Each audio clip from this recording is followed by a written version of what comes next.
Cultivating Rinpoche.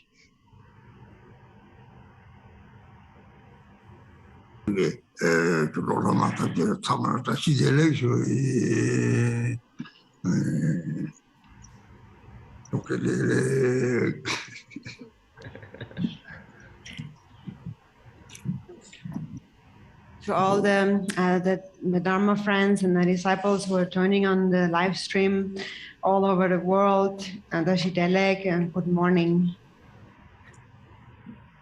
We'll begin with the yellow prayer book, opening prayers on page 1, once in Tibetan and twice in English.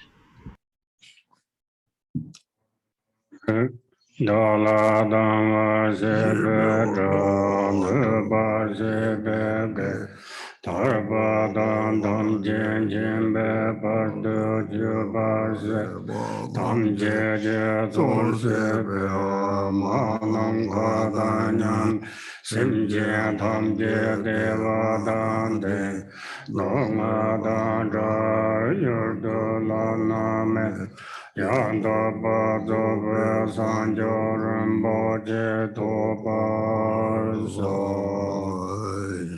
All mother sentient beings, limitless as space, especially those enemies who hate me, obstructors who harm me, and those who create obstacles on my path to liberation and omniscience.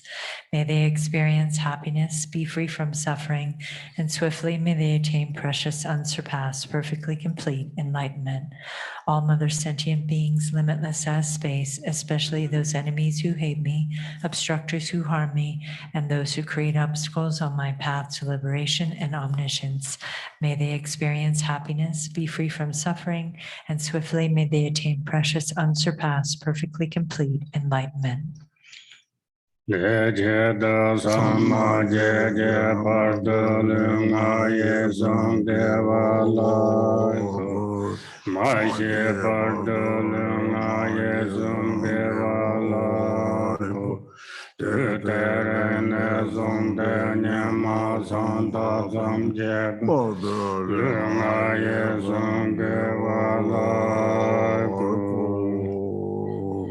For that purpose, until I attain Buddhahood, I will apply my body, speech, and mind to virtue. Until death, I will apply my body, speech, and mind to virtue. From today until this time tomorrow, I will apply my body, speech, and mind to virtue. Page 7 for the Mandala offering.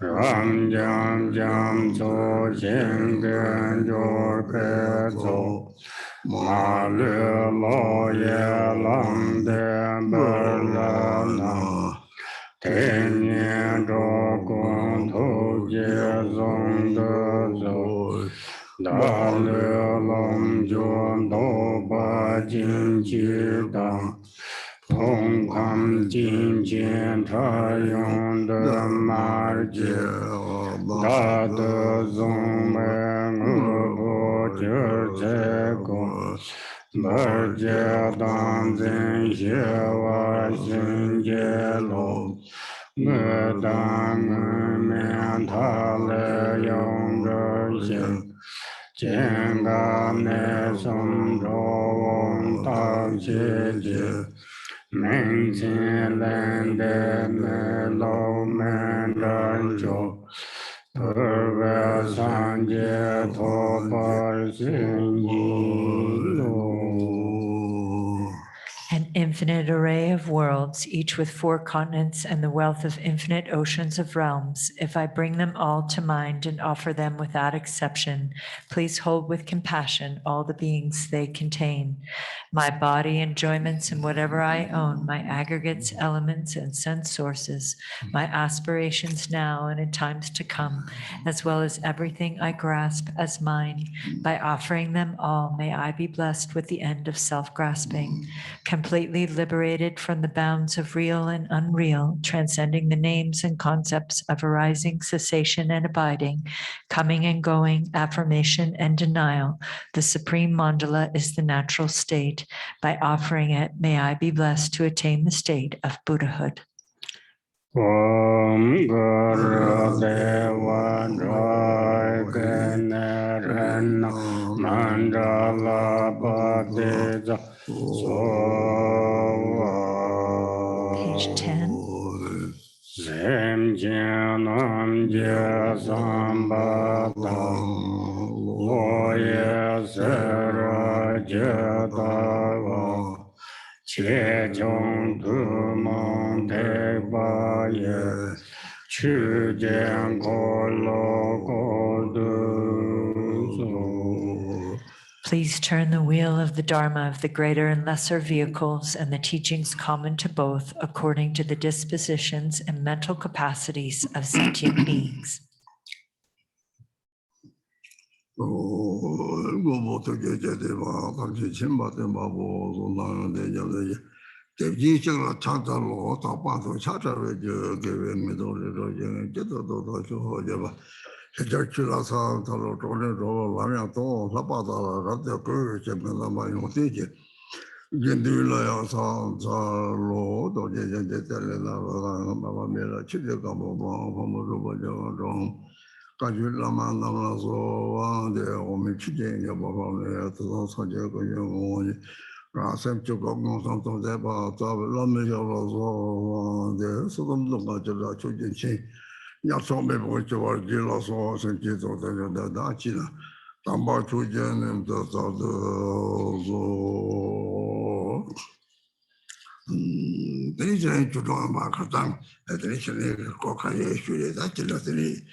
jam so share tang me so ji som ke choa ta te dang to ta so teni da sakchi ke ba ka ne te ne ko te la pe jam so la ta ta wa ji so mu me ba no ji ne so ne cha de che ne ma ne be se mi ji shi mi de lang tong de lang tong de zo de chi ba sa wo de 대 하고는 드시바 참고기는 하고를 하고와 삼진데 뭐고 삼고를 하고와 담게들이 좋아하신 바데 양랑이 타도를 나도 싫어라들이 상동 싫어들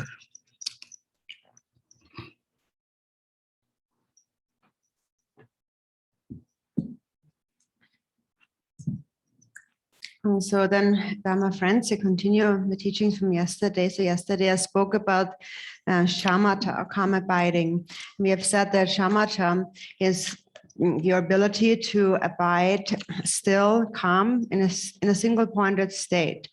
And then also we spoke about Vipassana, the special insight. And Vipassana, or this insight, recognizes the quality of calm abiding, of the abiding mind. It recognizes the quality of the mind. And so the calm abiding mind, when the mind is completely tranquil and calm, then that is a state where there are no thoughts in the mind, no emotions in the mind, no afflictive emotions. And the experience again is that that state is a very blissful state. And because it is very blissful, in that state of Shamata, you are able to stay within that state for a long time. But Milarepa had said that do not become attached or do not cling to like the kind of the sprout of Shamata, kind of when it first the experience of bliss arises, but train in the flower of Vipassana. So in Shamata there is experience of bliss, and because bliss arises, because it's very a comfortable, blissful state, an attachment to that state arises, and that's why one is able to always stay within that state. And then you bring in Vipassana, the insight that knows that recognizes whether or not thoughts are present and which thoughts are present, the most subtle thoughts of attachment. So the awareness that is the vigilant awareness that recognizes all of these subtle thoughts is the Vipassana. And so that awareness is what you need to look at. You need to look at the essence, the nature of this awareness. You analyze this awareness. And when you look at it, it becomes just like space. And your experience is that this is the actual nature of the mind. This is the special insight of seeing that which I haven't seen before. And it is through this clear awareness that you do not become attached to the blissful states of Shamata, of calm abiding. It is because it is very blissful that you want to stay in this state for a long time, and you don't want to come out of it at all. And your wisdom, your awareness, or Vipassana needs to see that, needs to recognize this subtle form of attachment, of clinging arising in the mind. And a sign of your being attached to the blissful state of Shamata is that you can always stay within that state. You always want to stay in that state. You don't want to move at all. You don't want to go around or move at all. You just want to stay there. And of course, it doesn't mean that you're not diligent just because you don't want to move around. Of course, you couldn't be within that state if you wouldn't have diligence. But still, there's this attachment that needs to be recognized. And so that is a fault. Actually, in the past, the Guru Jime Dorje has said, so when you're speaking of Shamata, when you point out these faults that could arise of shamatha, don't talk about that. Don't tell other people about that, because then nobody wants to meditate. And so, anyways, it's hard for people. They can't develop such a state of stability, of calmness. And so, of course, no meditation will be without fault. But then, if you tell them that, then they might feel discouraged and then not practice at all. And then in the end, they will just maybe just stay there in this state, and either they don't want to meditate, or they can't even get up anymore. And so. So now it is different than a mundane way of staying. It's a different kind of staying. So he's not saying that there's a fault in the abiding quality, but then if one just focuses only on abiding, and one only, for example, teaches on abiding, then the quality of clarity is not achieved, and then they end up not really being able to meditate. And so basically what he's saying is that it needs to be combined with Vipassana. So what he's saying is that you should not just teach shamatha, only that, and then later on you come to Vipassana, because then in the end they won't know how to meditate, and they will just stay within that state and can't really get out of it anymore. So it is okay for the mind to be relaxed and to calm down, but then also, even though you need to have this abiding quality, you also need to see what arises in the mind with clear awareness, which is the Vipassana. So in this way, actually Vipassana and shamatha are practiced together. They need to be practiced together, not separately, not like necessarily one after the other. But basically you abide, you train the mind in abiding, and then you look at this abiding state with awareness, and you know what does not arise.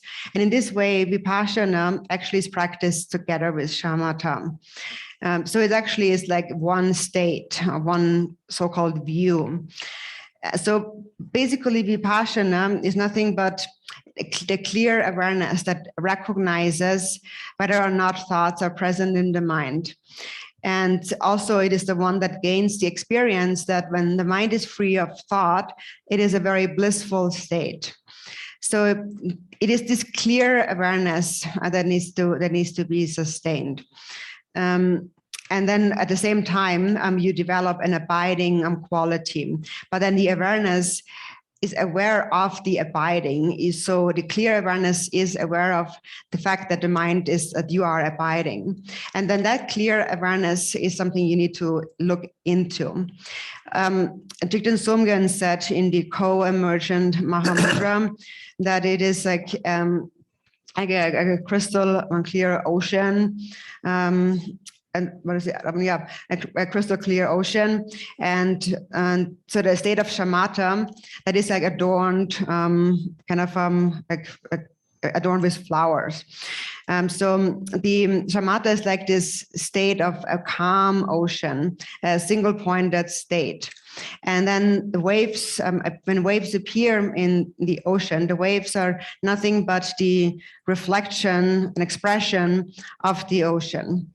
And with clear awareness, you recognize this. So basically, you develop a calm, abiding mind, but you still treat the clarity, the insight as more important. So the observance of what arises. So this Vipassana is the clear awareness. And with this clear awareness, you recognize even the most subtle attachment that arises to the blissful state of shamatha. And actually, once you have recognized it, by simply recognizing it, there's no need to actually do anything to it by like thinking there's no need to like abandon it or a deliberate meditation and so on. But by simply recognizing it very clearly, the subtle thought, the feeling will actually naturally go away on its own. So that's the quality of wisdom, awareness, or especially insight.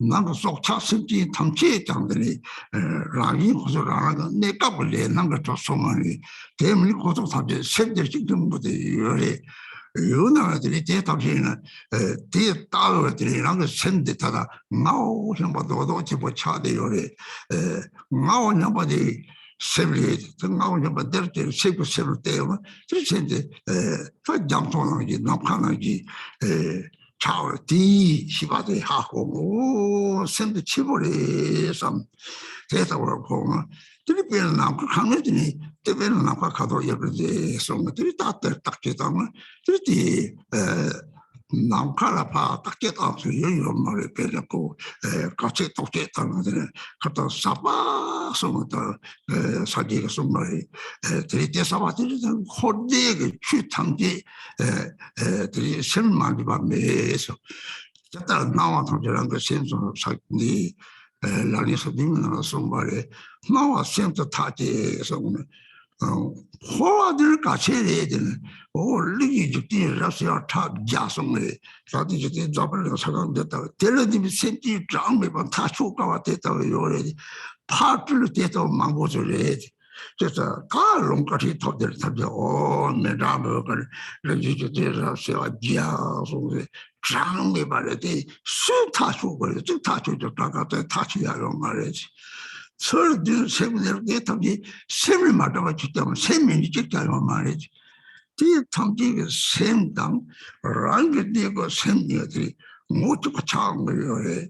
셈지가 또 마도 그랬다 말이야. 치발음이 그래도 말이 치발 강애들 내로만 통외들이 땅가서 나도 정리들이 다다다 들이지 내가 고아처럼 다가 차음을 내가 좀 셈처럼 치보려나 봤다 그래야지.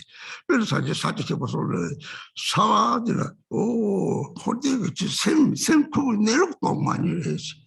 내록들이 딱 제동 다 오 사와랑기 동바송 들상통들 오 동바랑기 살라시 오 동바이 나카타 차송 무슨 내가 랑기사의 시대는 그렇지 동바에 뭐야 하고 싶어봐.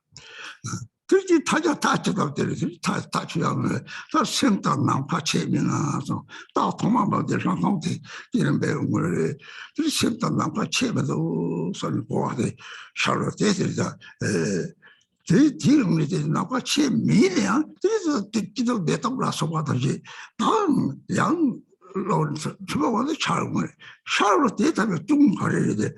오다 스승을 열라 남자를 생긴 제가 지네 그거는 신의 중을 해야 마지나 또 잠소 싫다면 또 있으면 들이 쉘ter들이 뭐든 철철하게 우리 살고 얼마도서 파스를 열고 요 말이 배대에서 호지가 주사들 세랑 거랑 세도 나파다고 차서 들이 남부랑은 여기 정책 강화들이 랑거 센당 고대 이거 센데 승랑스도 정말이 살다 고하게 들리고 하고 지금 내로 시시는 상통도 오 대다세 무슨 통마로 무슨 통로 말이 무슨 소리가 나오는 말이 딱 나오는 말 때문에 데리들이 나오는 말들 레스고 나오는 데리들이 들이 좋아서도 사실 저게 저 사바랑 저기 뭐지 등계가 왔던 손들이 다다다들 누가라도 차인 거에 동방을 세고 내려만 통거든요. 누가라도 데리니 뭐 복차는 내려 통솔들이 탐지에 또만이 가리 싸 또만이 집어야 돼. 나지 이제 대제 동마 차면 들 참아 동발 하고 도요래. 뒤나니 따당 나지 이마디 나 죽고 되는 뭐 다치 뭐 생겨 나오는 분들이 저 나오는 분들이 다들 나오는 분들 다 나빠다 그래. 제 대에다가 고하대 자고여서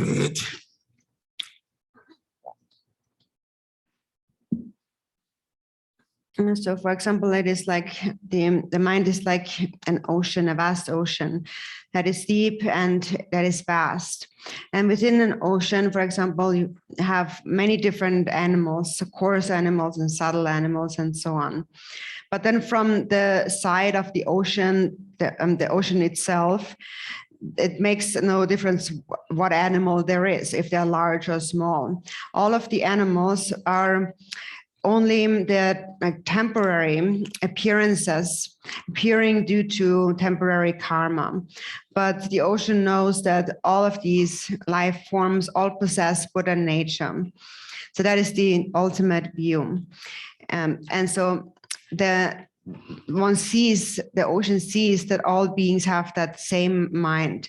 And so then you look at that mind looks at itself. When you look at your mind, the experience becomes like a vast ocean or like space. And there is a clear knowing awareness that recognizes experience as this ocean-like or space-like state. You kind of realize you have an experience of my mind is how vast my mind is and open. And so it is like space, mind is like space, and it is without any shape or without any color or any form. It is not an object of investigation. And also, we mentioned yesterday, a characteristic of the mind is that it is a very profound or subtle and also very clear. So the Buddha explained the mind in this way. And also, all phenomena of samsara and nirvana are included within the mind. There is nothing that doesn't come from this mind. In the 37 Bodhisattva practices, it says, the way things appear is your own mind. So here you resolve that all appearances are actually your own mind, all arise from the mind. And no matter how vast samsara may be, it all arises from the mind. So if we were to expand outwardly, then there are millions and billions of world systems, just like our world system, our galaxy that contains this Earth. And there are many of these, millions and billions of such world systems that have a Mount Meru and so forth in different continents. And then just like in this world, in all the worlds, there are infinite sentient beings. So if you expand, then it becomes limitless. And also that is why we, for example, that is what we think when we offer a mandala, according to the scriptures. We are offering the billion-fold universe in the form of a mandala. So this is when we elaborate and it becomes infinite. But then since it is infinite, who really can decide, who can really see all of its extent? Nobody can really actually see all of its extent, like in terms of how much there actually is. But then in the end, all of it, even though it is so limitless, it all comes down to one single essence, and that is the mind itself. And every being has that same mind, the same essence. Whoever has a mind has that mind. So it all comes down to this one essence, this one thing, which is the mind. And that is the mind that you need to look at. So the mind is one and the same, but the difference lies in having or not having realized, having or not having seen the nature of the mind. So those who do not see the nature of the mind, they will perceive as self. And as a result, temporarily, their mind is like an ice block wandering in samsara. And when you see the nature of the mind, then the mind becomes like a vast ocean. And so that is the state of Mahamudra, wherein all phenomena of samsara and nirvana are complete. Everything arises from this mind. And this mind, the natural state of this mind is empty or emptiness. So that is the mind you should look at. And what you realize is that the nature of mind is that its essence is empty and its nature is clear. The empty essence is like space. It is not something that is identifiable. It is not a thing. But then there's also clarity. The nature is clarity, clear awareness, an awareness that recognizes, it knows of its own empty nature. Also, it is said that space and mind are not different. And when you realize that, that is the view of Vipassana. That is when you realize, when a real understanding of that arises, an experience arises, and how space and mind are not any different. And so even though space and mind are not separate, then still temporarily, due to the force of confusion in the mind which arises, again, we experience different experiences of happiness and suffering and so on. That is because temporarily we are controlled by a confused state of mind. And that is because we perceive reality in a dualistic way. There is the inner grasping mind and the outer grasped at object. And we believe in the concrete, true existence, reality of that perception. And that is the fault. That is why we are tossed around between happiness and suffering and so on. If you do not grasp and you look at the mind as it is like an ocean or like a crystal or like a flower. For example, it is like a crystal because when in a crystal, or like in a mirror, everything is reflected to it within the mirror or the crystal. The crystal, the mirror doesn't go to the object that it reflects, but the object is reflected in the mirror. And so similarly, all phenomena, all things are reflected in the mind. So it is like a crystal or like a mirror. And then it is also like space, meaning that all phenomena of samsara and nirvana, all of existence and all beings, everything has this one and the same mind. And when you see that clearly, when you know that, that is the view of Vipassana. And it is something that has always been there. And therefore, the view of Vipassana is the seeing of what has not been seen before. And why has it not been seen before?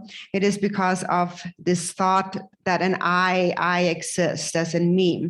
And because of this, we accumulate karma. We create karma, and this karma causes us temporarily to take birth in the 6 realms of samsara. As it is said, cause and effect is the natural manifestation of one's moment-to-moment thoughts. So on a temporary level, on the relative level, we are driven by the force of karma, which leads to the appearance of the 6 realms of samsara.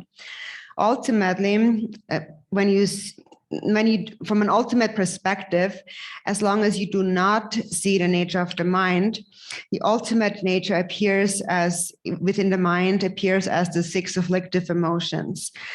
But when you see the true nature of the mind, it all becomes emptiness, empty of self-nature. And what's the root of emptiness? It is to see that self and other do not exist separately. There is no duality, no division between self and other. That is what is meant with a lack of inherent self-sufficient existence. That is emptiness. And that is realized by Vipassana. So within the state of calm, you sustain clear awareness that recognizes that self and other do not exist. So therefore, do not grasp at the true existence of self and other. So in brief, it all comes down to this one mind, and that mind now thinks that there's an I that exists. And when you look at it, it becomes just like space. Your experience of it becomes space-like. And so this is the seeing that is founded in calm abiding.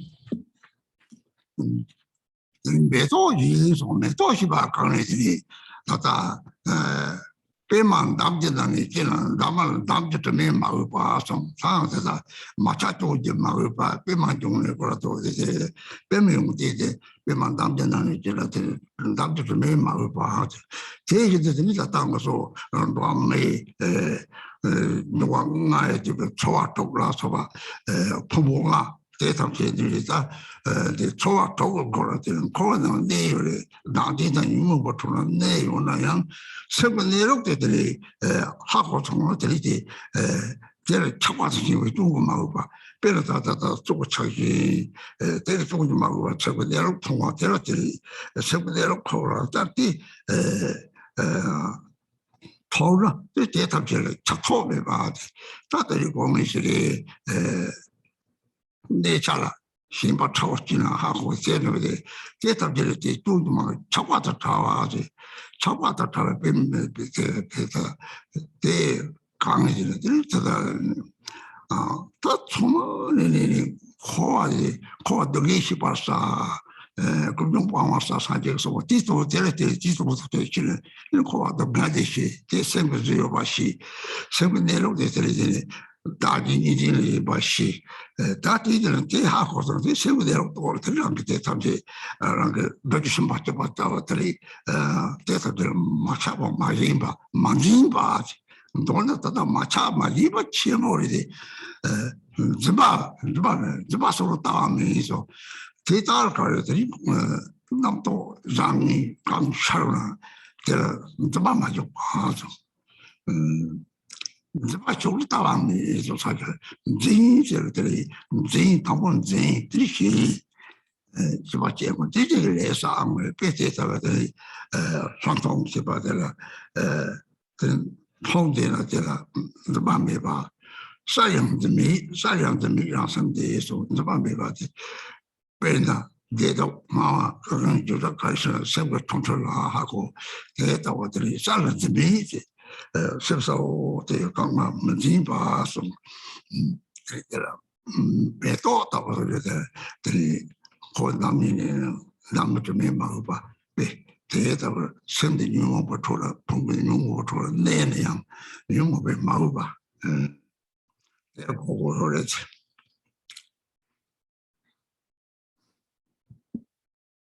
And then it is like a flower.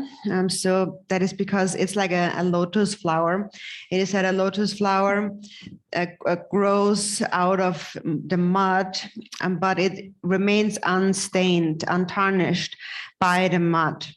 That is the quality of a lotus flower.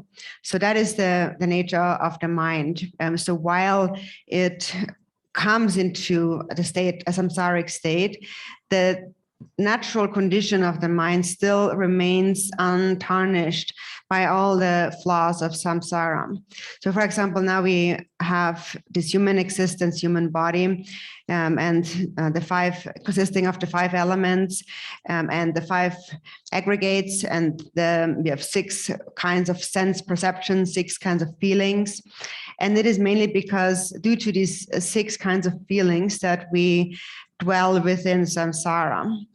And then with awareness, you recognize that if there is awareness of the nature of mind, you recognize that out of self-grasping arise the 6 afflictive emotions and so on.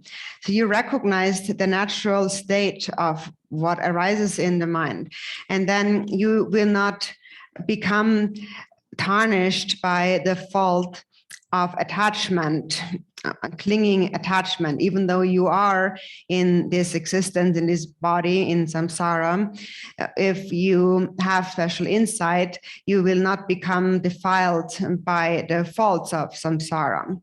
Also, this is what it says in the Mahamudra teachings. So while one is in samsara, one remains undefiled by the flaws of samsara, because one remains in a state of detachment. So one remains free from any clinging and any attachment to what arises. And so first, there is a state of Shamata. There is a calm, abiding ability of stability. And then a clear awareness will recognize the subtle formation of attachment to this abiding state. And seeing it right away, one will not become attached to it. So this subtle grasping will not lead to clinging attachment. And that's why the mind remains free of attachment. first, when the Buddha first taught the Dharma, he said, in the very beginning, first you must recognize suffering. So first you must recognize that samsara is suffering. And second, you must abandon the origin of suffering. And so first you must recognize suffering, and then on the basis of that, you can recognize the nature of the mind. And then once you have recognized the suffering nature of samsara, so you recognize the true nature of samsara, and then you recognize, then you know gradually that self and other does also not inherently exist, do not inherently exist. So in this way, you gradually realize the nature of the mind. So it comes in steps. So not clinging and attachment are very coarse thought forms already. And more subtle is the state of grasping. So it begins with grasping and then it develops into clinging and attachment. So insight, Vipassana recognizes the subtle grasping, the formation of attachment as it arises. And it is said, in the Sakya actually, it is said that when there is grasping, you do not have the actual view. So when you fix it, there is no actual view. And no matter what thought it is, whether it is a positive or a negative thought, do not engage in grasping, do not grasp at it. Because if you grasp, you're not holding the actual ultimate view. And so that is because it begins with grasping. When there is grasping, grasping leads to clinging, and clinging leads to the accumulation of karma. And so with Vipassana, you see things. So although it's not that things are absent, but whatever is seen, you see things, but there is no grasping at these things. The mind remains clearly seeing these things. So whatever it is that appears, whatever one sees, whether it is pleasant or unpleasant, it's happiness or sadness, suffering, and so on, whatever one perceives, whatever is seen, one sees it as the magical play of the mind itself and does not really cling to the true existence of what appears, and knows that it arises all from within the mind. And if the mind remains clear, then there is simply no grasping at whatever arises. So that is why the mind is also said to be like a flower or a lotus flower, because the flower grows out of the mud of the earth, but it remains untarnished by the mud itself. And so similarly, a mind of insight, even though the 6 kinds of feelings may arise, one's abiding ability will not be disturbed. So meaning that even though various feelings may arise, one still does not become tarnished by the ordinary afflictions, meaning one does not pursue them or fall under their control. Lani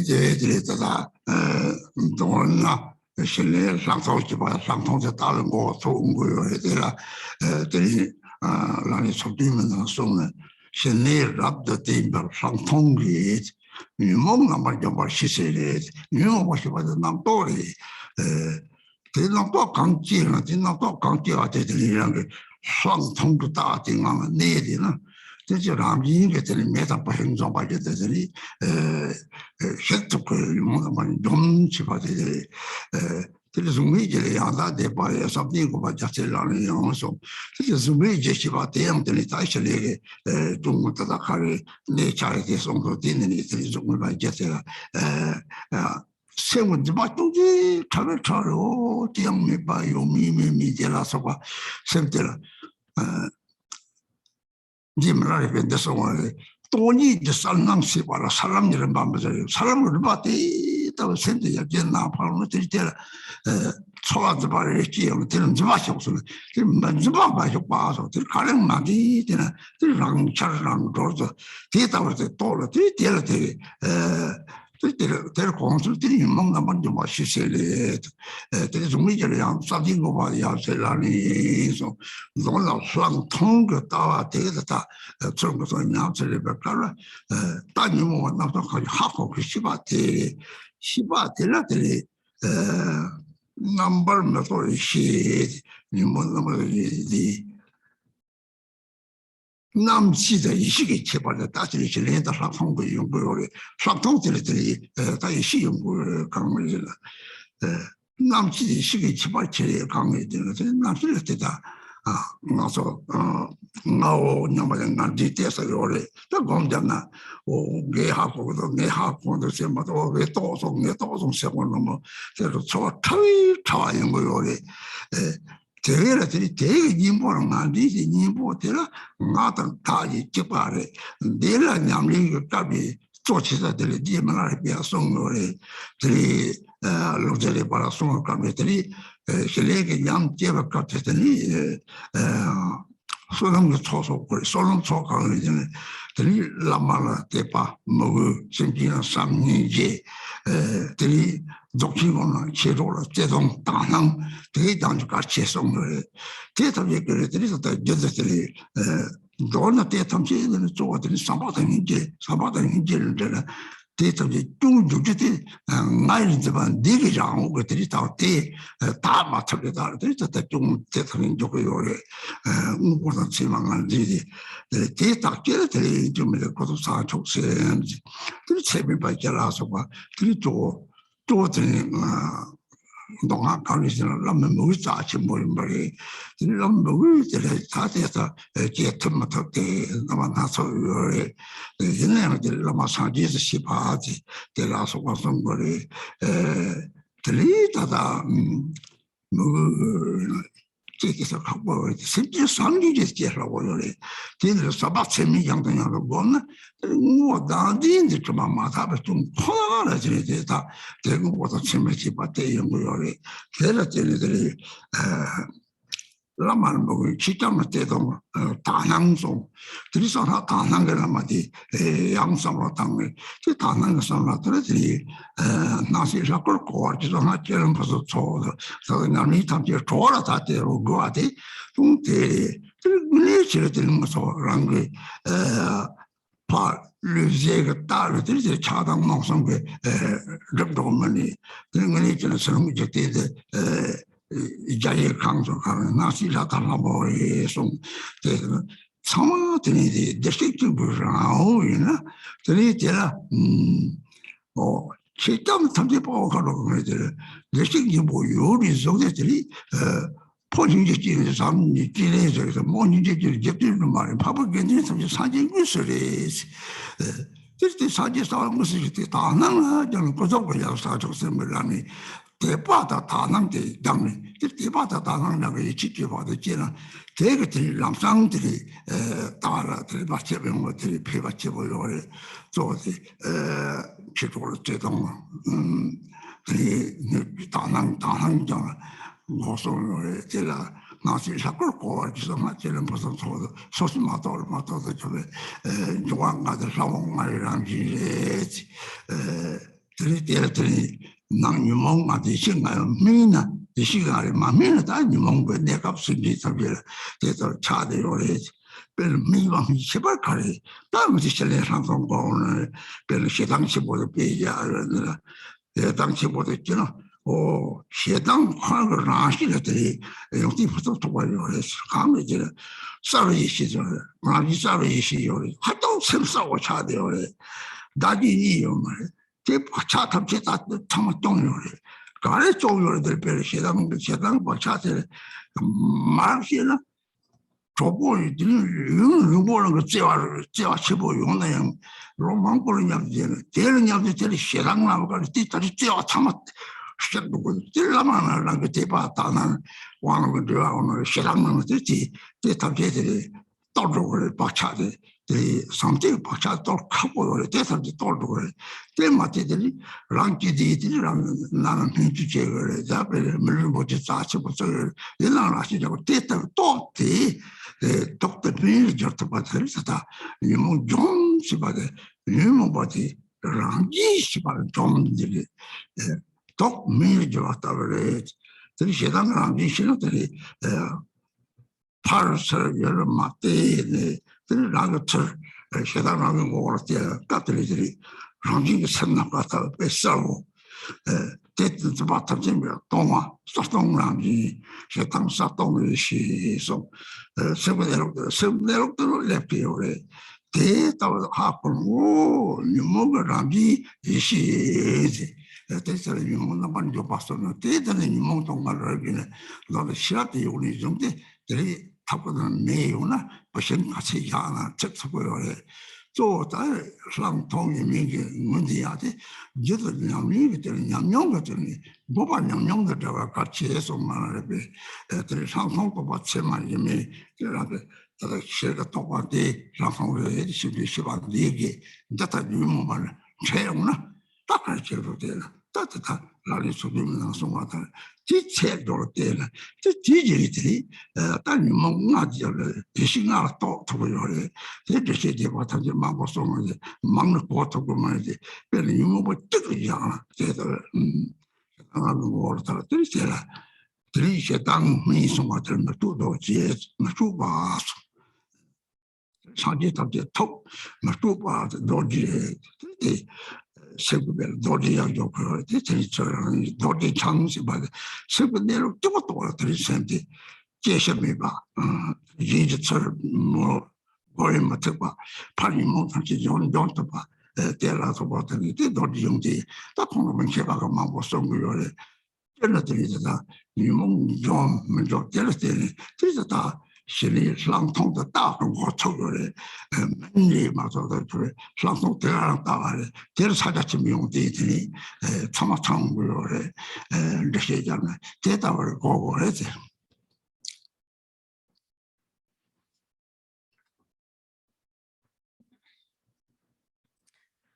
So the view of Vipassana is the natural state of the mind, seeing the natural state of the mind.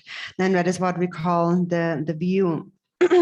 And so in the 37 Bodhisattva practices, it speaks about, in the terms of Vipassana, Vipassana must be combined with or founded on a state of calm abiding. And Vipassana that is founded on a state of calm abiding abandons the afflictive emotions as they arise.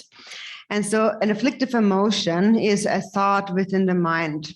So whatever thought arises within the mind, if you stay within the natural state of Vipassana, within the view, this state is just like fire that naturally burns away all the wood, the thoughts being the wood arising, and the awareness just naturally on its own just keeps burning away whatever arises naturally. So that is what we call the or destroying the afflictive emotions. And then also in the 37 practices, it goes on and says that then this state overcomes the four formless absorptions of Shamata. So there is several different states of absorption, states of calm abiding. And it is Vipassana, the clear insight, and that transcends those four formless or any formless absorption, any absorption. So the mind is able to abide still when you have developed the state of Vipassana, of Shamata. And then there still is some grasping in the mind, however, and that remains unrecognized. So there is this subtle grasping that is called in the scriptures, grasping in an affirming way or in a negating way, or grasping at things as being existing or non-existing, or being neither existing nor non-existing, and so forth. But all it is, as we mentioned, Milarepa had said, the progression on the bhumis and the paths is merely the increasing clarity of one's seeing of emptiness. So it's the development of one's realization. That is all it is. And therefore, don't grasp at whatever it is that arises in any way. That's all it needs to be done. Just don't grasp at anything whatsoever. And eventually, as you train in that, whatever arises, then will naturally become liberated. Since you never grasp at it, it naturally on its own, it dissolves. So that is what you habituate to in overcoming the afflictions and thoughts and transcending those four formless absorptions through the special insight that sees. The special insight that sees the afflictions is what transcends a mere state of meditative absorption. So in brief, the view of Vipassana from a practical meditative perspective is, it is the awareness, it is your clear awareness that recognizes clearly whatever thought or emotion, whatever arises in the mind. And this recognition and not grasping at what arises is the non-conceptual state. And also, for that, we should know the difference between the normal consciousness and primordial wisdom. And Vipassana, combined with Shamata, is the state of primordial wisdom. It is basically Vipassana is the state of primordial wisdom. So what is the difference between consciousness and primordial wisdom? The consciousness is, when we say consciousness, we refer to the ordinary mind of thinking that an I exists. So even though one meditates, there's still, in Shamata, there still is a little grasping, some perception there that there is this I, a me. And so then, for example, when you meditate, even though you do meditate, there still is this notion of I meditate and I know this, and I have recognized, I have realized this, I have realized the nature of the mind. So there is these subtle feelings related to the I and that still arise within the mind. And Vipassana overcomes this grasping at the I. So Miller Repa, when he gave teachings to Lukzi Repa on meditation, he also said that when you gain the experience, although you gain the experience of calm abiding, a meditative state, you still need to accumulate merit. You need to create virtue. And so what that really means here is that it is important to also not just sit and meditate, but to cultivate faith and devotion to the Guru, and to cultivate love and compassion for sentient beings. And also in the Tantras or in Dzogchen, it is said we need to have a pure view toward our Vajra brothers and sisters or our Dharma friends. But of all of this, in brief, what's most important is love and compassion for all sentient beings. And the reason, the fault that hinders us realizing the nature of the mind, hinders our practice, that what prevents us is nothing but our selfishness. It is the self-clinging. And as long as we have not purified self-grasping, we will perceive things as real and believe in the ideas that we have about things in our mind. And so from that perspective, so for as long as we do see things in this way, it is important that we focus on the relative level, the relative bodhicitta, the four immeasurables, and so on. So as we said before, first you must recognize suffering. And it is very important, actually very precious, to be able to cultivate faith and devotion to the Guru. But then there is different kinds of people. Some people can cultivate devotion to the Guru and some cannot. It is actually said we should see the Guru as the actual Buddha. But then for most people, actually, devotion devotion is a little bit difficult. Actually, what's a little easier than devotion is to cultivate love and compassion for sentient beings. If you cultivate love and compassion for sentient beings over and over again, then it's only through that the grasping to the me, the I, and the true existence of appearances and so on will actually naturally become purified. And of course, also through devotion to the Guru and a pure perception, a pure view towards your Dharma friends, especially in the Vajrayana, that's important. In the Vajrayana, it is said that we should see everything that appears and exists as the deity.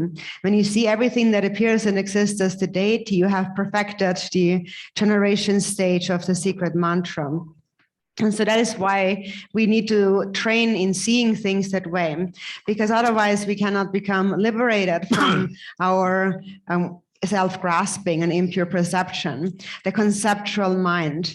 And for as long as we view things through the lenses of the conceptual mind, through the intellect, we will always be obscured by attachment, anger, and ignorance. So, for example, in the Vajrayana, when we say that the outer universe is all a boundless celestial palace, and sorry, and the inner beings within the universe, they are all gods and goddesses. They're all deities. So when we say to see things that way, actually that's how things really are, because all these beings, actually, all that appears and exists is the natural reflection of Buddha nature. And so how we can see it is that because they all possess Buddha nature, then if you encounter a male person with compassion, that's why you see them as Chenrezig. And if you encounter a female with compassion, you see her as Tara. And in this way, it is said that we should see everyone as a Buddha, and that is why, for example, we see the Noble Sangha is an emanation of the Buddha. For example, their activities are Buddha activities, and so this is how a pure view arises in you. So train in faith and the pure view to the point where you fully trust in your pure view. And actually, if you really gain such certainty in your pure view, that will be very beneficial in clearing away obstacles. So it's important to cultivate love and pure view towards your Vajra siblings or Dharma friends, and also a pure perception toward the entire universe and all sentient beings. So when you see that everything that appears and exists is the form of the deity, then you have perfected the generation stage of the secret mantra. For example, when you look at the 5 elements, their nature are the 5 dakinis, the goddesses. Or inside the mind, you have the 5 afflictive emotions. When they ripen, they become the 5 wisdoms. It's just the difference between ripe and unripe, or mature and immature. The difference is that's what the difference of having and not having Vipassana and Shamata and Vipassana. Yeah. So, for example, if one possesses this union of Shamata and Vipassana, somebody who gets very angry, for example, actually the nature of that anger possesses all perfect qualities in its essence, essentially. And so how is that? It is because when you are angry, really angry, then the mind is actually very clear in that moment. And there is no other thought within the mind. The mind is so sharp that there is no other thought, not even a thought of self and other. So therefore, the clarity can completely outshine or destroy in this moment all karmic imprints in the mind. So normally, this is not how we deal with anger. Normally, when we get angry, then, for example, when somebody said something negative to us, insulted us, then we get very angry at them. And when we don't recognize the clarity within the anger, then that destroys the love between friends.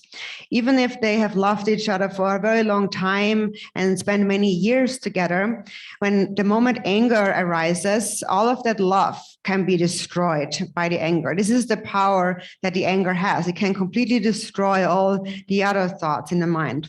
Or for example, if it is between a guru and a disciple, and then the disciple gets angry, then all of the kindness of the guru having given instructions and empowerments and transmissions, and all your devotion and your pure view and your faith that you have had are instantly destroyed by this moment of anger. And so that is the power that anger has. It destroys something that's actually very difficult to destroy. It's very difficult to destroy love, a deep bond of love. But anger can even destroy that bond of love. And of course, that is also founded in a dualistic perception. And so some people, for example, when normal people would actually, when they get sick, for example, receive treatments and so on. Now, some people, even though they have this precious human body that we cherish so much, then even end up committing suicide. So what people do is they transform something that is medicinal into poison. So we need to turn it around and turn the poison into medicine by overcoming or transforming the afflictive emotions. And so what does it mean to destroy the afflictive emotions? It means that you recognize their true nature. You know the true nature of these afflictions. And when you know the true nature, then that is like poison transforming into medicine. For example, when you know the nature of your anger, so when anger arises and you are clear, you will not look at the object of your anger, who made you angry, but you will look directly at the essence of the anger itself. And then you recognize that itself is the mind, and it becomes clear and vast like space. Actually, it is so pristinely clear, that moment when you recognize your anger, the mind is utterly clear, and there's not a single other thought within the mind. And this lack of thought also is the empty nature of the mind. So this is how you can find clarity and emptiness, the nature of the mind within the anger that arises momentarily. And so within that, you realize primordial wisdom. You come to the actual nature of the mind. You realize that actually this affliction is primordial awareness. Itself is that.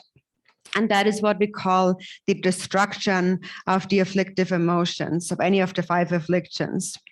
So in brief, when you recognize clearly, it is just like having fire in a stove, and that fire can burn away any amount of wood logs that you put in there. So if there is a fire of awareness, then any thought or emotion that arises will naturally be burned, consumed by it. So that is why Milarepa had said, one's meditation must be imbued with an experience. It has to be an actual experience. And that's very important. And this is how we actually cultivate an authentic state of Shamata. So now when thoughts and afflictive emotions arise, as it is said in the 37 Bodhisattva practices, you see them as the moment they arise. And with clear awareness, they transform into the 5 kinds of wisdom. And so regarding that, there are many different explanations, many teachings, but this is just a brief outline. I'm just taking one affliction as an example, but it's the same with all the other afflictions. So now we were speaking about anger and how you should look at the essence of anger. And this applies to all of the other afflictive emotions. But so, for example, when we take anger as an example, when anger ripens or matures, it becomes the Buddha Akshobhya, belonging to the Vajra family. Akshobhya is said to be in the mind, the enlightened mind of all the Buddhas. So the mind is like a Vajra, and for example, that is represented also by the Buddha Vajradhara. Vajradhara represents the nature that is beyond birth and death.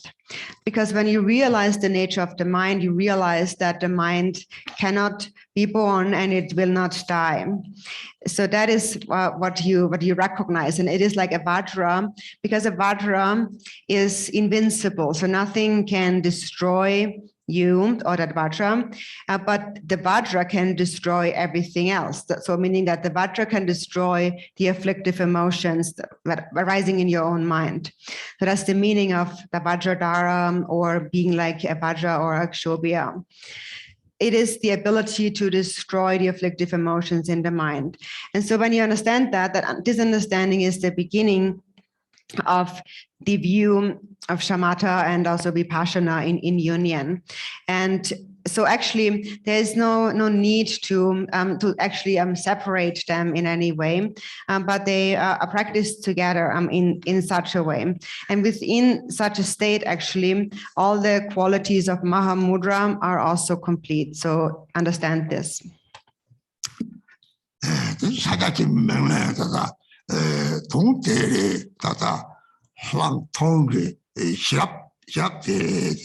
시랍들이 시랍에 바로도 서마디 강의들이 최근 내로 돌아대 시랍 바로서 이서 갔다 좀 실로 지난 비하게 somebody 내로 돌아 저 바꾸는 메스 들이 말하기 바로도 서마 저거는 좀 유몽랑 창조관의 시사와 로다 메서 유몽랑 창조게 시사와 이시지라들이 이시지는 하나다 사람 적대보다 20만 이시들 벼와 탐제 이시랑의 적되는 산제 주소 사제 장미바 대체 적 가래 동거리 되는 세상에 서 것은 죽고도 longo 쪽에서는 그 것은 로 탐제들이 것은 그런 마대발에 자식의 땅나와 좀 타다다래 얘나 대체 저 내려가래지 이 시절로 더 타고요래 이 시기마들이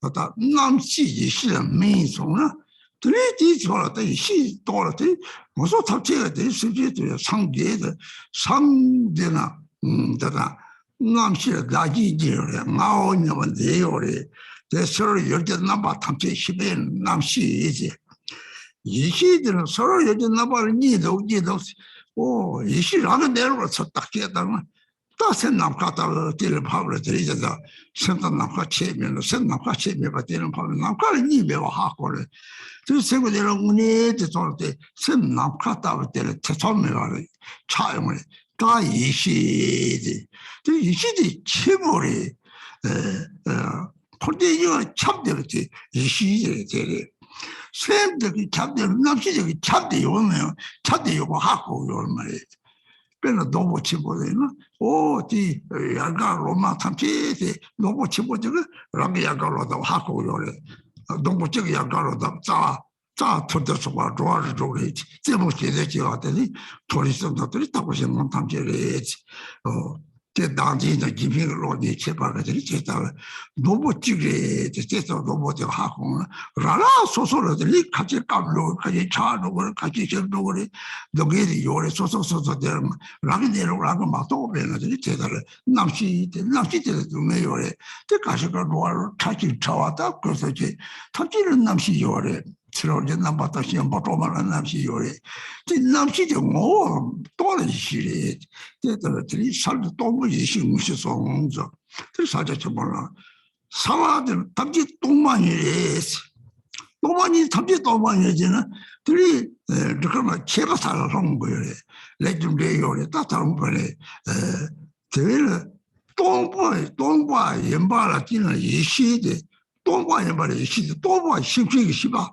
따뜻한 무슨 생계 거기에 탐지 들이 참이라 제그랑 좀 따봐 뛰는 밥상은 오 똥발이 하고 그러고 우리 뒤 똥발 밥상이 심취지 어따 똥발이 뛰는 방식이 있어요 다 이식하고 그래 이식하는 거랑 이렇게 착딱 제다가 들이 최저 싸워가지고 샘지 싸워 줘서 세부 싸워 제들이 샘과들이 땅나 갔다가 딱 눈에 띄는 방법 그래 대파들이 다 하고서 다 이식이지 남지 싫은 분들이 살을 똥발이 있는 거에서 살아는 탐지 똥발이래 똥발이 연발이 심취지라 다 이식이라 다 시바싸워서다 상송고 따왔는데 시바싸고 공요래 홀로 요래들 요즘 이요 말이 요즘 이요만 남과다 찍던지 매야 수장지 주고 말이 차지기만 막 통시 매만만이 호대거지 호대 탐지지 남과다 되게다 들리 남지 적용을 남지 서로 가다들 습상 말에 이제 적신기 서로들 뒤에 호대이가 되니 다지는 거랑 화와지 좋은 거래지. 어디는 김빈상 쪽선 못 지라들이 다고 산지 내가 토리스도 거쳐처럼 나서 보라. 이거 샤려고 그래지. 저럽제 대답을 함이 저로 진짜 좋아요 말이지. 대답을 하고 그랬더니 시기용 뒤에 거는 살다 동무지 시기에서 뒤 시대에 의해서는 이 시대 다 가도 다다다고 상토고 따와디 소소는 갔다 이제 늘 말하려 봐. 그래서 전에 sep대오 차물이 대학체고리 내가 먹는 똥바지 똥바가리 나지 이미도 sep대오 차서면 생코는 다 나지 이미도 서로 종인이 맞아도 그선 코 존나 받아서 딸이 맞아서 딸 답과 산지 정말 조금도 먹고 잠을 잠을 봐야는 동문이 세부 조절이 이식을 하셔 그래야지 나시랑 로도와를 그래 내가 이식이랑도 다다다 토르다고 생각한다는데 하고 남시 장은 코르도 바토는데 대 시대 하고 송선은 되게 과자상 말이 저다 나와서 그런 것이 나와라는 것을 다 줄을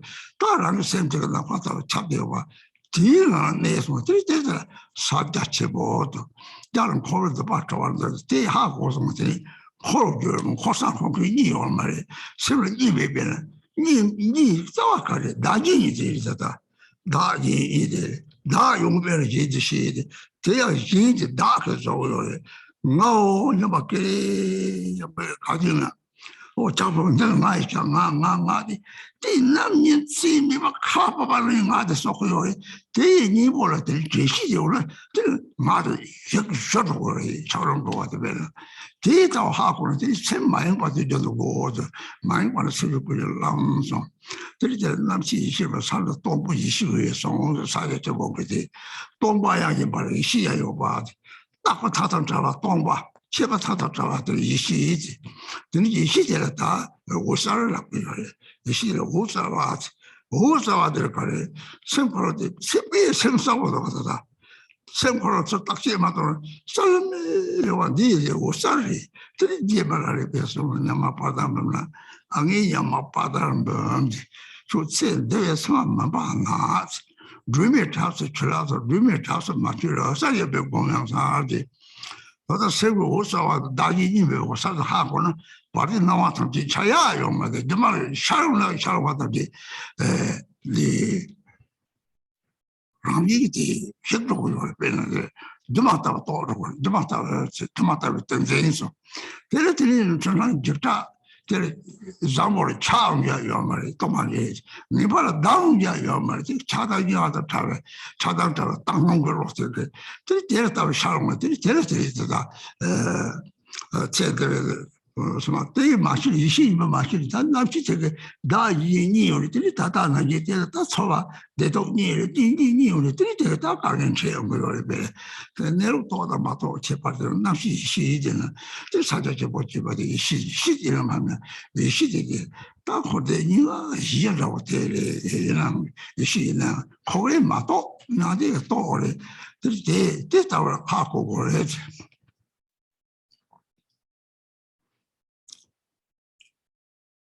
대변간에 동반이에서 동반간에 사랑이에서 사랑간에 바니에서 탈랑을 보는 말에 배sem 대화팀 망들이 대화팀 모두 동반이에서 첫 대는 거라 다른 데 동반이에서 동반이에서 동반이 뭐 싸워 하고 성스 싸워지 다들라고 그랬죠 저 독치를 빠지를 빠지들이 그들이日本거라 다니기만日本시켜보日本시 뭐 저거는 가가마도 저기가 다 왔다는 파워지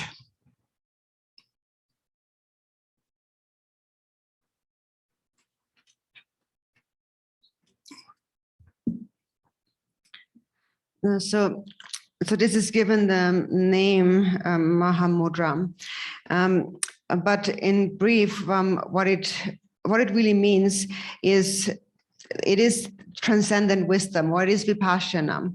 It is the perfection of wisdom. So what's the perfection of wisdom? It is to see the nature of the mind. we mentioned yesterday a quote by the omniscient Longchen Rabcham. He said that when you realize the nature of your mind, there is no higher learning than that. And also Milarepa, when he taught on the 10 parameters, he says that aside from exposing the hidden fault or the illusion, the illusory nature, the untrue nature of the falsity. Aside from recognizing the falsity of the afflictive emotions, there is no other perfection of primordial wisdom than that. So this is how Milarepa resolved the nature of primordial wisdom. And so we have different kinds of wisdom. We have worldly beings and wisdom beings and so on. But it is said that within the expanse of primordial wisdom, all the Buddhas are one. So we are taught to bring all the Buddhas after 3 times into one. So you may wonder, how am I going to bring all these limitless Buddhas all into one? It is because they have one essence. All appearance externally has the nature of the 3 kayas, for example, the Sambhoga kaya and the Nirmana kaya appearing. But it is said that the 6 realms of samsara, even, nothing transcends the nature of the 3 kayas. No matter how vast appearance may be, in its true nature, it transcends all the extremes of elaboration. It is beyond all limitations, without any concept. And so that is realized by primordial wisdom. So when you understand primordial wisdom, this is how you can gather into one all the Buddhas in all this infinity into the expanse of primordial wisdom. So also we speak about the difference now between consciousness and primordial wisdom. It's the same mind, but the difference lies in having or not having ripened, matured that mind. When we mature our mind, our consciousness, all of us sentient beings will attain the state of enlightenment, which is Sangye in Tibetan. And Sang means to have cleared away, having cleared away the dualistic perception of self and other of the ordinary consciousness. The ordinary consciousness, the consciousness perceives a self, that it thinks that there is an I, and the consciousness is projects outward, and being projected outwardly, it discerns the various external appearances. It knows various external objects. That's the definition of the consciousness. And the definition of the primordial wisdom or awareness is that it realizes the non-dual nature of self and other. So it is still the same mind, but only when you realize the nature of the mind, you recognize that self and other do not actually exist separately, and that mind is indivisible from space. So that is the realization of primordial wisdom. When you see the nature of the mind, the primordial wisdom is wisdom because it is free of any doubt. There's no doubt in the mind that mind is really like space. It is a complete certain experience. One experiences mind as space with complete certainty. And this is called the great, vast primordial awareness. Vast because it pervades all of samsara and nirvana. The mind is all pervasive. So the consciousness, this dualistic consciousness, is actually also all pervasive. It's the same mind, but we call it consciousness because we don't recognize that the mind, our own mind, actually is all pervasive, but it is. And so a big tree, for example, if you think of a big tree that has a root and the trunk, the tree trunk knows that the branches and the leaves and so on are all part of the tree. It doesn't feel it's separate from them. For example, the lower parts of the tree, the root, are the lower realms of the 6 realms of samsara, and the upper parts of the tree are the higher realms, the 3 higher realms, and the pure lands and so on, and the leaves and the fruit and so on. But it's all one and the same tree. There's just different parts to the tree depending on whether one is cultivated self-grasping or altruism, but it's still this one and the same tree. And so the branches and the leaves don't recognize that. And some of the branches, they wither and some break off and some are destroyed, somehow are broken. And the branches of the trees suffer because they don't recognize their true nature of being the tree. So consciousness suffers, consciousness experiences suffering. And so primordial wisdom transcends suffering because it recognizes non-duality. It is the same mind, the essence, the very nature. When you look at the true subtle nature of the consciousness, the nature of consciousness is actually primordial awareness. When you see its subtle nature, you see primordial awareness. And so that's the meaning of Mahamudra, this term Mahamudra actually. So this term, this Maha, or is the greatness, a great seal, it means great seal.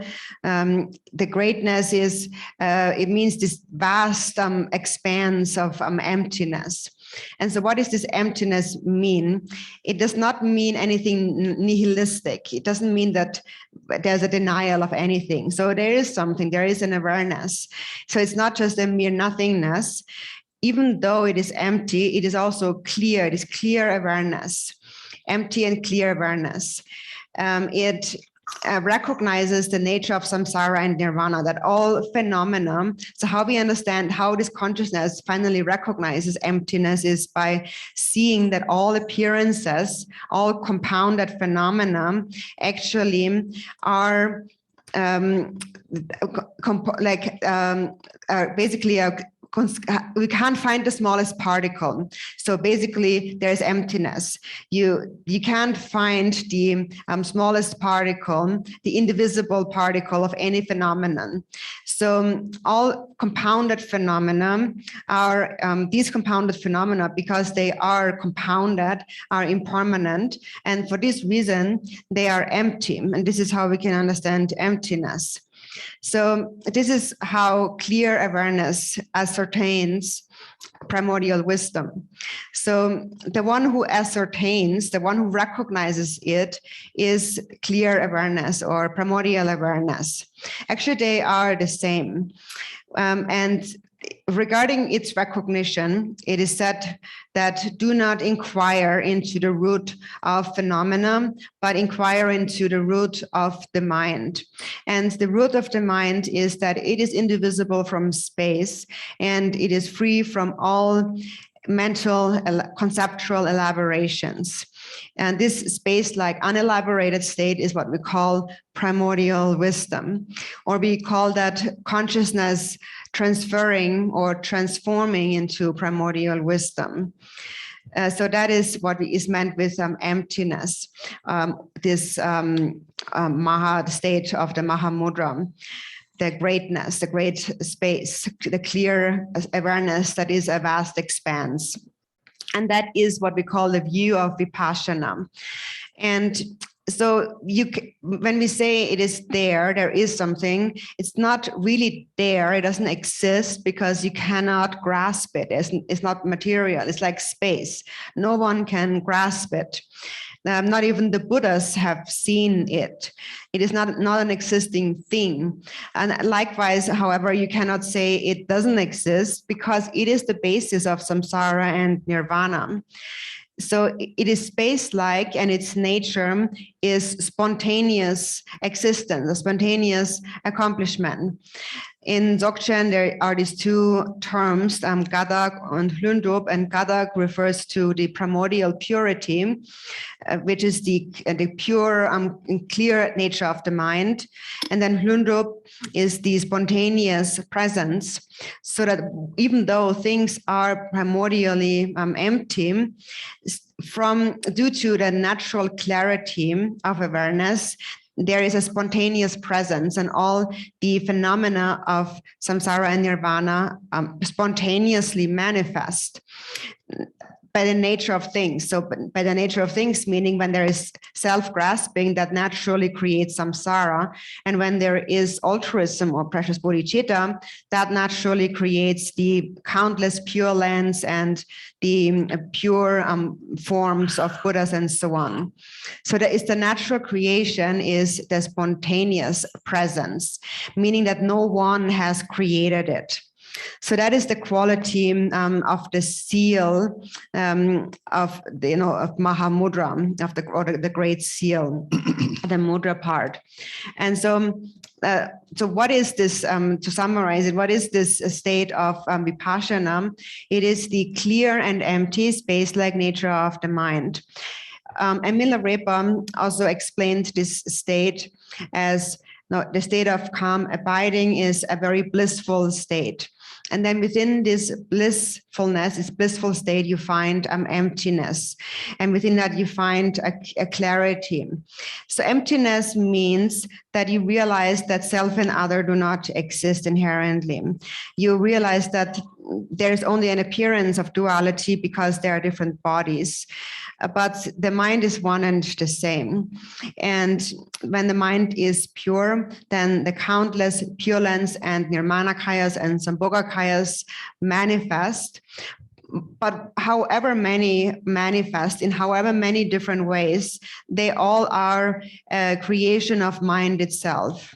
And nothing else, not separately existing from the mind. They are the natural expression of primordial awareness. Just like the six realms of samsara are the natural expression of the afflictive emotions or of the ordinary, the dualistic consciousness. And then the natural expression of bodhicitta or primordial wisdom are the three higher realms and the Pure Lands and so forth. So in Mahamudra, the term mudra or the seal is that it means that the mind that is the vast mind is free, liberated from the bonds or the knots of samsara. There's no more duality between samsara and nirvana. And one realizes that the one who wanders in samsara and samsara itself are actually inseparable. One realizes, as it is said in the 37 practices, that appearances are one's own mind. When you realize that all appearances are your own mind, then and you realize that mind is all, you realize that on the basis of knowing that mind is all pervasive. Since your mind is all pervasive, all appearances are the mind. And then you sustain that state, and sustaining that state leads to the realization of Mahamudra, which is a realization of non-duality. So duality arises because there is first a perception of a self, and that leads to the perception of other. And that is why we continuously wander in samsara. Everything is about me, me, me. For example, there's my tea, and this is mine and mine, and so on. Day and night, this thought of me really falls, is accumulated in our mind like snowflakes falling down. It becomes stronger and thicker in our mind. And the antidote to it is to sustain clear awareness, which melts the ice block of self-grasping. And that requires an ongoing state of non-distraction. It is said that non-distraction is the path of all the Buddhas. So the nature of the mind that is realized through Vipassana or Mahamudra is clear and empty. And the clarity part, the clarity aspect of the mind is what dispels the fault of nihilism. And the emptiness aspect is what dispels the fault of eternalism. Also, it is said that the nature of primordial wisdom is luminosity. So what does it mean to say luminosity? It means the mind is clear in its natural state.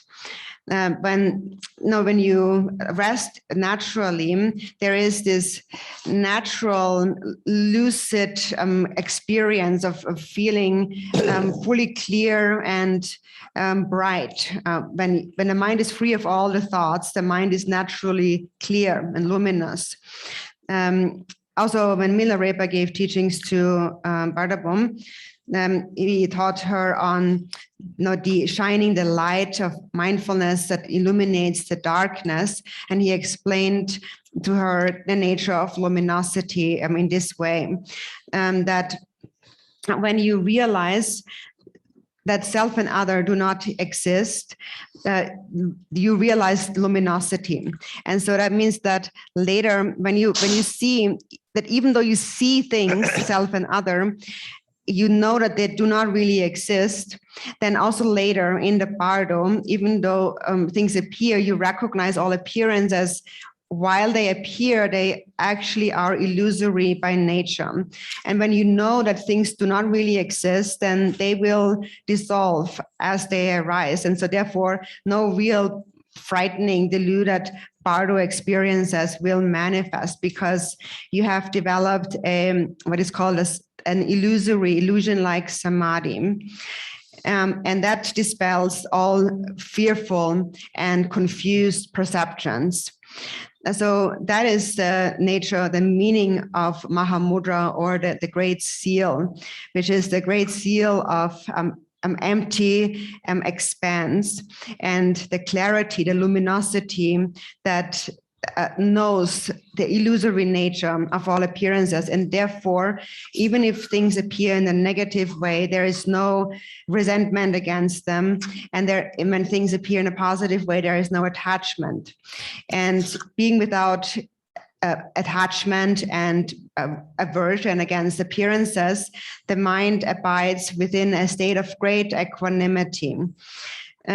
So now this is how we transform the ordinary consciousness to primordial wisdom.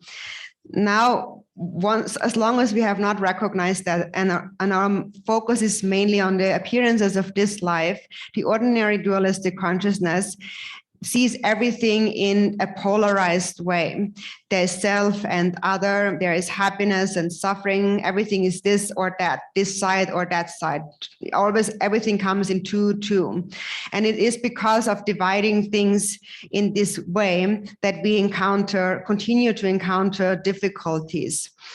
Actually, that consciousness that perceives things in this dualistic way, that consciousness itself is not a separate thing from primordial wisdom. It is primordial wisdom, but we call it the consciousness for as long as we have not recognized that.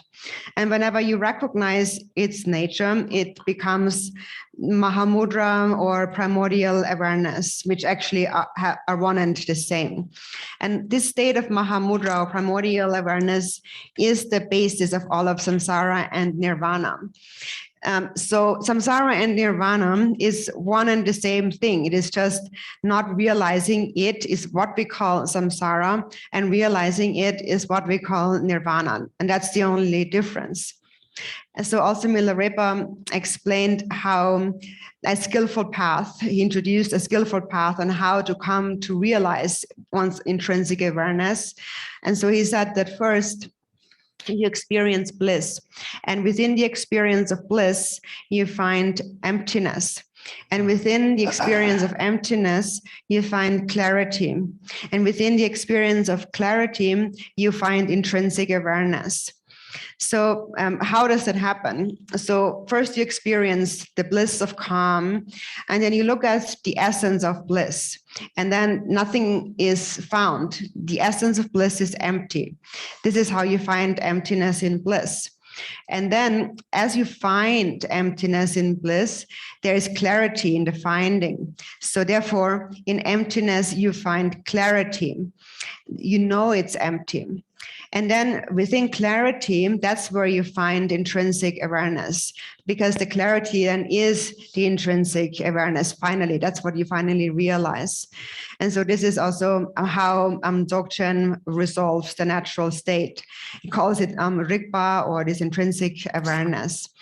And the essence of this intrinsic awareness is the same as what we call the primordial, non-dual primordial wisdom.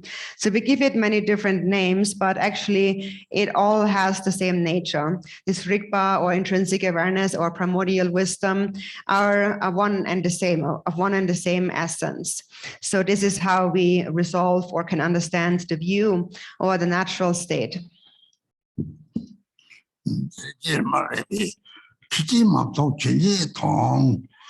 남신 만통 이신통 셈지 만통 상계 통 소리들이 진이 따와 대통들이 랑 따와 하고를 따로 될 셈지 사계 통턱들이 주로 남아 다시들의 망보요 랑산이자요. And the Lord Mapa said to Milarepa, and then he said, I do not see phenomena, but I see the nature of phenomena.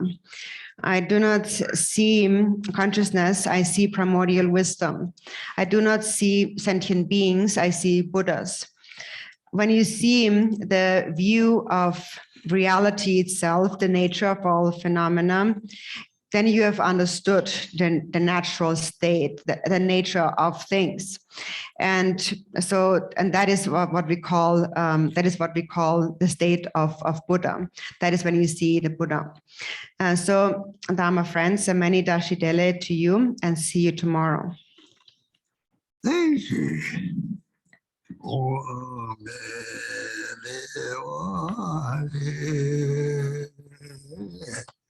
Ami Dewa, Ami Dewa, Ami Dewa. Dorji Rinpoche tashi dele. Tashi dele Rinpoche kadenche. Lolose. Sanin Jayon Rinpoche. Sanin jayo.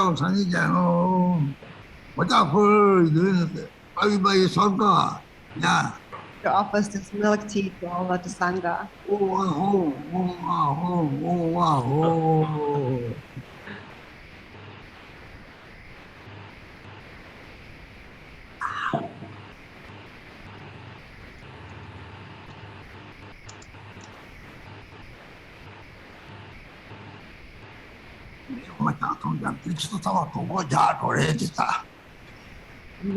When I'm drinking the milk tea, then all of you will not be hungry.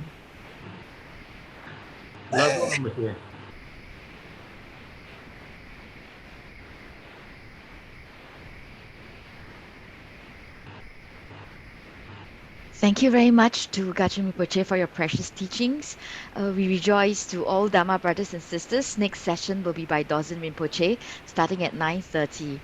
We would now like to invite all our panelists to turn on video and microphone to say our goodbyes and good night to Garchen Rinpoche. How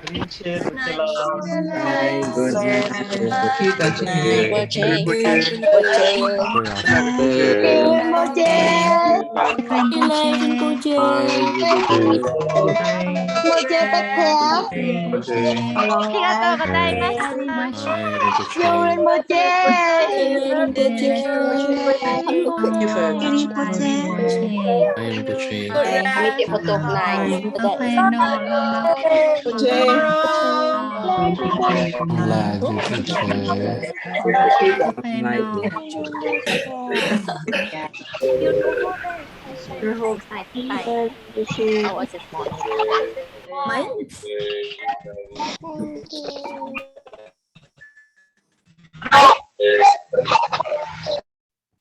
Dharma brothers and sisters, before we leave for the break, we'd like to share on Garchen Rinpoche's wish on having a permanent premise in Singapore. So the funding has been raised since 2011, and we are currently in the construction phase of the permanent premise. So although we have been making good progress, but we have challenges like COVID-19 that resulted in delays and increased costs. We now really do appeal for our Dharma friends to continue to support this building fund project so that we can materialize quickly the construction of the permanent center and fulfill the wish of our dear Garchen Rinpoche. Here you can see some of the statues